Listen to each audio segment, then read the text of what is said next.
Muslims. You said born Muslims won't understand and appreciate what they have. I'm not telling you to go out and do crazy stuff so you can appreciate what you have. Right? I'm going to go rob a bank. Imam Suhaib said I have to appreciate what I have. I'm going to go make it rain. Imam Suhaib told me, appreciate what I have. No. But think about what Islam means to you. You as a person.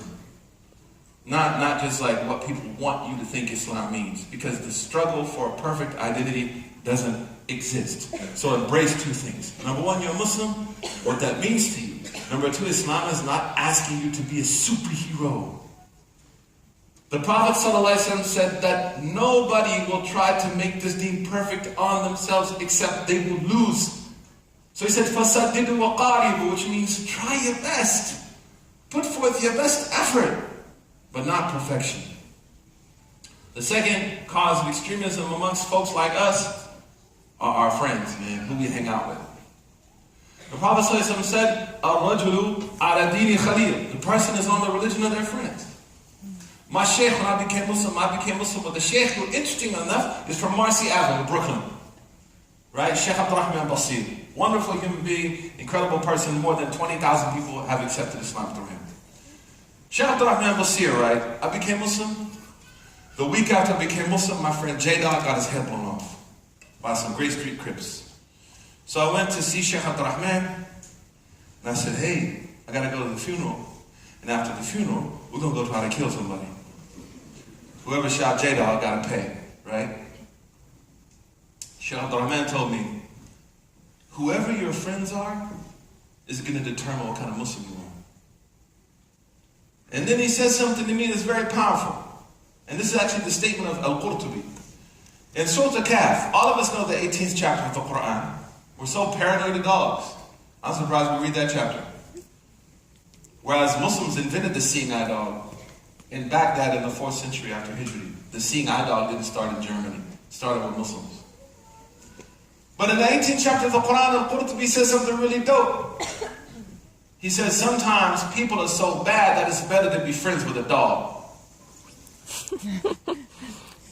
Al-Jahid wrote a book, فَضْلُ الْكِلَابَ عَلَى كَثِيرٍ مِنَ الْإِنسَانِ. Imam Jahid wrote a book called The Virtues of Dogs in comparison to most people. The point I'm trying to make is, who are your friends? What do you talk about? And there are two types of friends in today's world, right? There's friends, and then there's online friends. Both of those worlds affect you. They affect me. What kind of people do we hang out with? Online. What type of people do we hang out with on life and on off life? Your friends.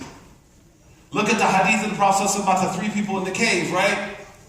The rock fell in front of the cave, and they couldn't get out. If they weren't all good people, the rock wouldn't have moved. But they're all good people, so the rock moved. Your friends, man, who you hang out with. Because Malcolm X said, either you're part of the problem or part of the solution. If your friends are part of the problem, you're part of the problem. If your friends are part of the solution, then they're part of the solution. What type of friends should you have? The Prophet was asked this. أَيُّ جُلَسَائِنَا خَيْرٌ? He said, what friends are the best to be around? He said, the one who when you see them, they remind you of Allah. And when they talk, they increase your knowledge. And thirdly, when they act, they make you aware of the hereafter. Those are the best friends to be around. Now, I'm not talking about religious lunatics, because we have this one community, in the Muslim community, like religious people are super nerdy and really like just insecure.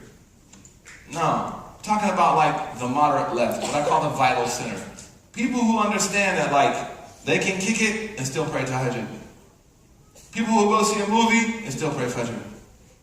People who can go, watch soccer and still go to Tarawih. Neither that or that, somewhere in the middle. People who understand that we're going to make mistakes. The third, and I'm going to touch on it again, and we're going to mention 2 texts, and I'm going to finish, inshallah, is you have to have access to religious leadership. And listen, just because someone's a sheikh or imam doesn't mean that you have to like them. I'm going to say something, the Arabs are going to get mad. It's a very Western thing, so don't take it the wrong way, Arabs. ماشي أنا أعرف الجزمة بتاعك كلمة خطيرة جدا الجزمة دي. I can speak Egyptian with you if you want. But shoes are like shoes. You got to make sure they fit right. So just because someone's an imam or a sheikh, and that happens to us, I've had it happen to me. Look, man, I'm Suhaib, dude. Even now, like I've met some people who are quote unquote religious leaders who honestly I don't think they're like white people. Like, I think they have like a problem with women. Because my daughter kicks it with me. My daughter's almost a black belt. Because I don't want no one messing with her. Whether her husband, sorry brothers, some crazy sister, right? They fighting over a Coach purse or something at the mall. Or some Islamophobe. I want her to be able to smash someone's teeth in for the sake of Allah. If needed. No, if needed. If needed. If someone is trying to harm her, right? I'm not saying she goes out and busts like, I'm smashing her teeth in. No. That would be Bobby Schmurda. Point is, my daughter is with me when I go places. That's how she learned Arabic. She just hang out with me. And I've been in places where like I remember my daughter was 7 years old and this guy was like, she needs to wear hijab. I was like, you need to step off. Wait a minute, how are you looking at my daughter? Ooh, dang. What's wrong with you, man? Hey, dude. My daughter's 7, bro. Like, ooh. Come on, man. Come on, Shay. Take you outside and have to it. Shake like, she needs Aleha to tell his ear to get me. I said, look, man, I'm going to hijab you. Don't objectify women when they're 6 years old. Children shouldn't be aware of their sexuality until it naturally occurs to them. We actually accentuate the problem because we tell children at 5 years old that you need to lower your gaze. From what? Cartoons? So you actually find, and I'll be honest with you, our sexual constructions in the Muslim community are more Victorian than they are Islamic. We are very Victorian. Because we were colonized by who? By the Victorians. Islam was much more relaxed than you think it is. But the last point is that shoes are like shoes, man. Just because someone's a sheikh doesn't mean that you have to like them and they have to like you. Because that guy that was like hitting on my 7-year-old daughter, like we are not cool. Like we're not going to hang out and like watch Manchester United together anytime soon. Right? Or Pacquiao and Mayweather. No. It's not going to happen.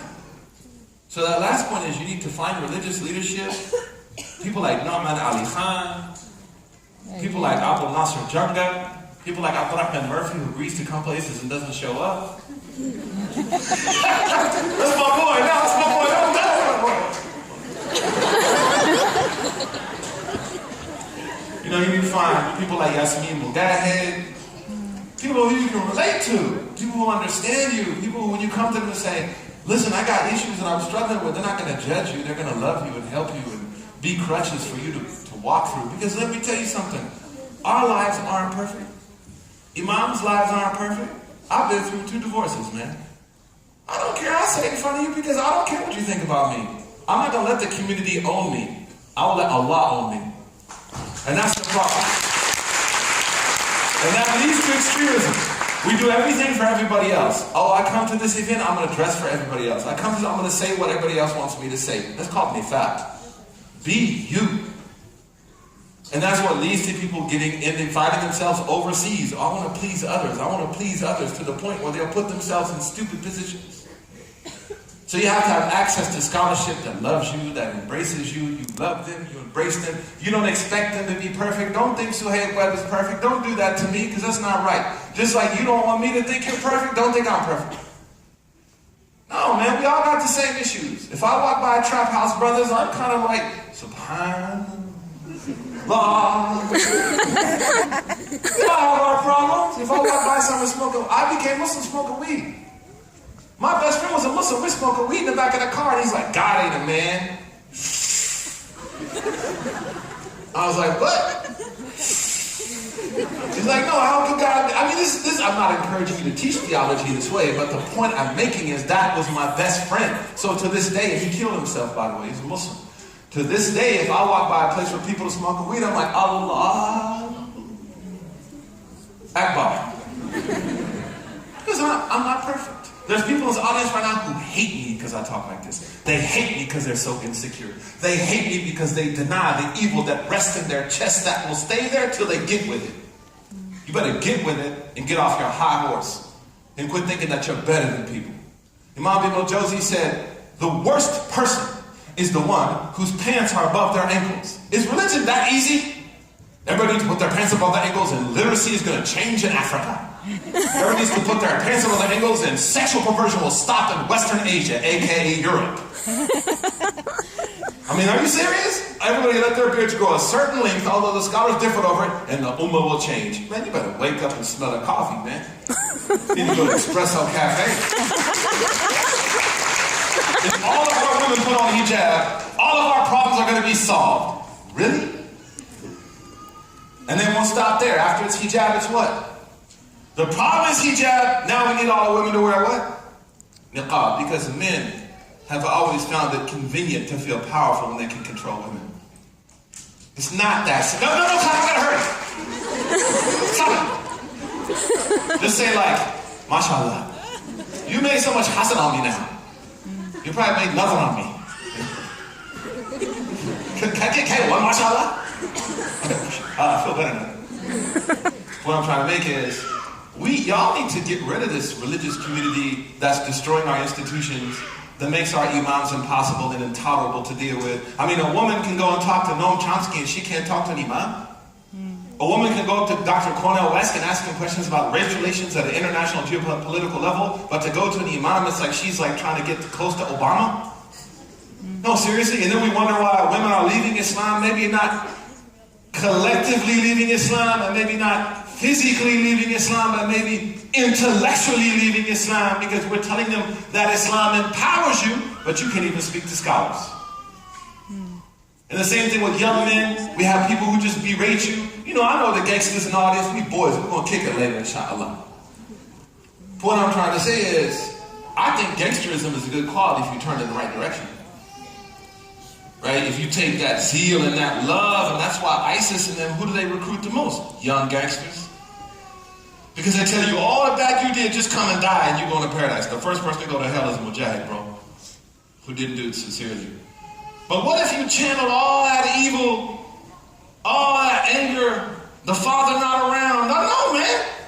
We got Muslims who can write songs better than Tupac now because of the experiences that they had with fathers who aren't around, parents who are gone, raised by cartoons and television. I mean, if SpongeBob raised you, you're automatically going to have some challenges. It's a sponge who lives under the ocean, who breathes, has lungs, and his best friend is a starfish, who may actually not be a starfish. I mean, that's tough. That's postmodernity at its best. But let me give you an example. I had a young G, he was from the Vice Lords, he called me, Muslim brother, and he was like, Imam, I gotta talk to you. You're the only imams I can talk to. Thank God. I'm happy. You say, I'm the only one imams you can talk to. I feel good. I'm doing my job then. It's not about being popular. I could care less about being popular. I just left one of the largest institutions in America to go back to the streets. Because if we neglect you awesome, wonderful, incredible people, Allah will ask us about it. So he called me up. He said, I was in a drive-by back in the days. I was going for murder, this, and alhamdulillah, Allah saved me, but I can't get out of the streets. I'm thinking, I listen to Anwar al-Awlaki. I think Anwar al-Awlaki is like amazing, and I'm leaving the country to go kill someone. I said, hey man, why you call me, man? Thanks a lot, bro. So, you know, obviously for the sake of my own future, I had to work on him. So I talked to this brother for 3 months. I said, man, ask me any question. Any question. We went through everything Anwar wrote, because Anwar never trained as a scholar. Anwar was an engineer. And it's funny how all our jihadists used to be engineers, because engineering is a power science. It's about building and destroying. Makes sense. Who's this lady with the camera? Hey, what's up? What's up? Scary. You okay? Thank you. Give it up for this mashallah lady. Mashallah. Say mashallah. That meant nothing on her. So the brother, I talked to him for 3.5 months, we went through with the engineer, we should not call him Sheikh Anwar Olaka, we should call him the prostitute soliciting. He was caught more than 4 times with prostitutes and admitted it. Don't tell me, oh, the government set him up, oh, the government did this. Look, when you admit something in Sharia, you did it. That's how it works. And if you want to get grossed out, go read the actual disposition of the prostitute herself. What happened? So imagine the jihadists in all of their glory, their imam is a trick going out and buying prostitutes. But let the imam that they don't agree with, they see he's a little too liberal, let him get caught jaywalking. They'll put a whole article about it. This man was jaywalking. Like me, the picture of those 2 old men, they said, I'm at a bar. I mean, did you ever call me and ask me? Because you don't have the guts to step to me and ask me. Because if you step to me, then you might see Bobby Shmurda. Because you're slandering me. And slander is a major sin. But this is not slander. He admitted it 5 or 6 times. Caught with prostitutes. That's your imam? I mean, for real? Really? Like that? Come on, son. Like, get something up here working. Nah, man, you know, he got set up by the man. Nah, he didn't get set up by the man. He got set up by his drugs. But we don't like to talk about those things because we follow our desires. Hatred has blinded us. So I went through the engineer's books that he wrote and some of his articles. The engineer. I prayed behind Anwar before. He could not recite Quran properly. Wallahi. How can an imam be someone لا يقرأ الفاتحة بحق تلاوتها? Because la salata illa bi fatihat al-kitab. I know we're getting emotional. Nobody pays me. I don't work for the government. I took this $60,000 pay cut so I can get back in the streets and work with people. If you want to keep it real, I'll show you my bank account, but you will ask me to prove my balance and my neutrality, but you will not ask Anwar Olaki to prove to you his extremism when he admittedly solicited more than 4 or 5 prostitutes. And this is not backbiting, so don't even try to play that with me. What's backbiting is what people do to Yasser Khadi. That's backbiting. What people do to Nouman Ali Khan, that's backbiting. What people do to Yasmin Mugahid, that's backbiting. These are righteous people. What people do to Abdurrahman Murphy, that's backbiting. We're just messing with you. But when someone admits that they've done something wrong, we need to call them out. So we went 3 months through the engineer's horrible research that he did. And the brother said to me, you know what? I'm no longer a gangster. I said, good. He said, you know what I'm going to do? Listen to this, young brothers, man. Look what you got the power to do because you got that street hustle. People respect you in the streets already. He said, I'm going to open up a soup kitchen and feed people in the projects. And to this day, subhanAllah, this brother, man, in Jersey, Soprano, Jersey Shore, turned it into Jannah Shore. He feeds more than 1,000 people a week. He turned that anger and that frustration, the father not around, living in the projects in a one-room apartment with his mom, struggling on government benefits. He turned all into feeding people. So he said, I don't want young people to go through what I went through. So that's the last point, man. You got to find people around you who can relate to you, who can build you, who love you, who embrace you, who work with you, who care about you, who don't judge you, but they help you build yourself and you build them. So just to review, as we finish, inshallah, it's a heck of a talk, mashallah. Number 1 is identity. You need to start to ask yourself what it means to be Muslim. And don't give me the definition of other people. What does it mean to you? And then live that. Trust Allah to guide you to the right answer. Secondly is, your friends, the people around you. You have to understand that identity is rooted in your friends. Scholars and social scientists say the 2 most important things in the life of a person are the internet, their friends, and their parents. And we have a crisis of parenting in the Muslim community. The next point we said, I skipped it, is to make sure that you do well in school, man. Establish yourself. Imam Shafi used to say, if you understand Arabic, it's funny. Shafi used to say, if I'm busy thinking about onions, I can't think about fiqh. You know, if I'm worried about my income and where I'm making money, I can't serve the people. So you have to be financially independent. There should be a goal that all Muslims get off government benefits in 10 years. That should be a goal. We stand on our own. Where economically we keep money in our communities and we build our own communities. The last one I said is to have access to religious scholars because, as I said, shaitan has goals for you. Number 1, I said, is to make you a disbeliever. Number 2 is to make you extreme. Number 3 is to make you an innovator. Number 4 is to make you someone who does the major sins. Number 5 is to make you someone who does the minor sins. Number 6 is to get you caught up in the permissible that wastes your time. Like you and I know I do with my son, and we'd be playing FIFA like 18 hours straight. I don't know how we did it. My eye literally fell out of my head. We played so long I had to put water in my eyes, man. But it was my son, it was fun, stuff a lot. And the last is to make you choose the less rewarding of potential good deeds. So you have multiple good deeds in front of you, Shaitan will try to make you choose less of them. May Allah bless you. You have an incredible future in this country, man. I walked around yesterday and talked, they all thought I was Swedish. Like, I was like, I don't know what you're saying. I thought they were saying a cuss word. I was like, hey, Allah. You know, I talked to some Swedish people, man. They are pretty cool people. Honestly, pretty cool people. Right? I'm going to do it again today. And when they found out I was Muslim, they were like, what? Hold up. Right? That happened. Literally, that song came on too.